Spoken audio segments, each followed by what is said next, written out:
Images. No matter what the subject, we're naturally drawn to them. From beautiful high-definition photos to carefully crafted illustrations. Even simple examples like logos and icons.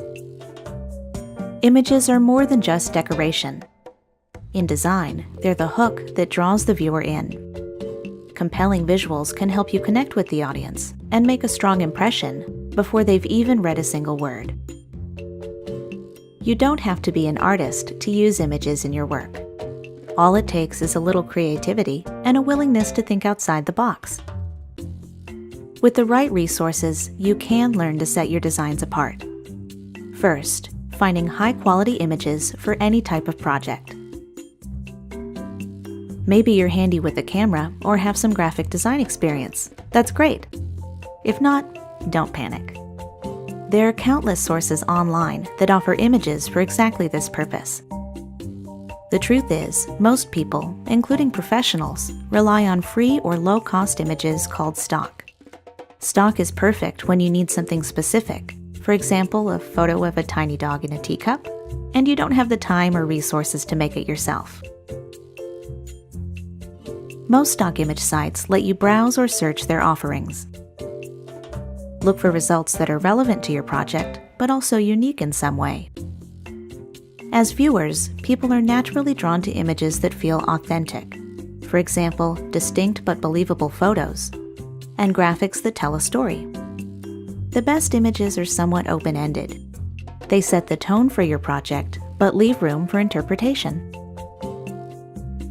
Some stock images are just too generic to be effective. For instance, how many times have you seen a business presentation with something like this? For a more modern, professional design, avoid images that lack context or are too literal in meaning. Instead, look for imagery that's connected to your work, but in a more subtle, relatable way. Of course, it's not just about content. There's also a technical side to images, which can have a big impact on your work. It doesn't matter if the photo you've chosen is absolutely perfect in every other way. If it's blurry or pixelated, it could give the wrong impression.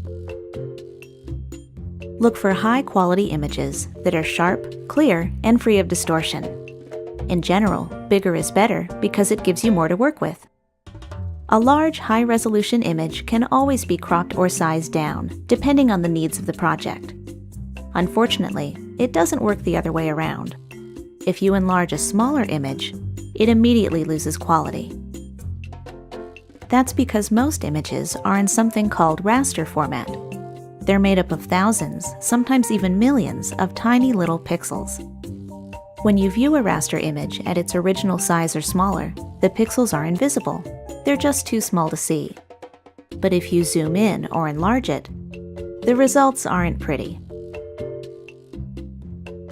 Vector graphics are quite different from raster. You can make them any size, big or small, without losing any quality.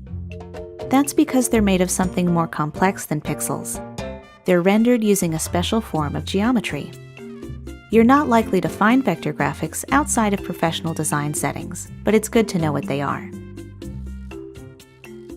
Few stock images are perfect as is, even if they're technically high quality. Maybe the image is the wrong size, or the colors could use some work. Fortunately, even basic programs let you make simple adjustments nowadays. Look for these options the next time you need to fix or enhance an image. Cropping can be used to change the size, shape, or focus of an image, making it useful in many different situations. Try this feature if your graphic is the wrong dimensions, or if it includes something you'd rather cut out.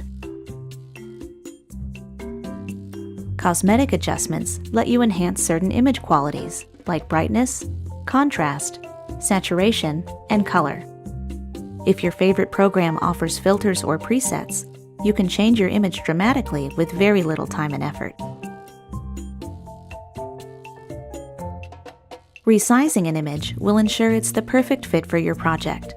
Just remember, you can't make images bigger than their original size without affecting their quality. If the image you're working with simply isn't big enough, it's best to choose something else. Alternatively, find a creative way to work with the image you have. Adding photos, graphics, and other visuals to your work is a great way to make it more engaging. Even a simple background image can transform your design into something special. Just remember what you've learned about image quality, both technical and conceptual, and your work is sure to stand out for the right reasons.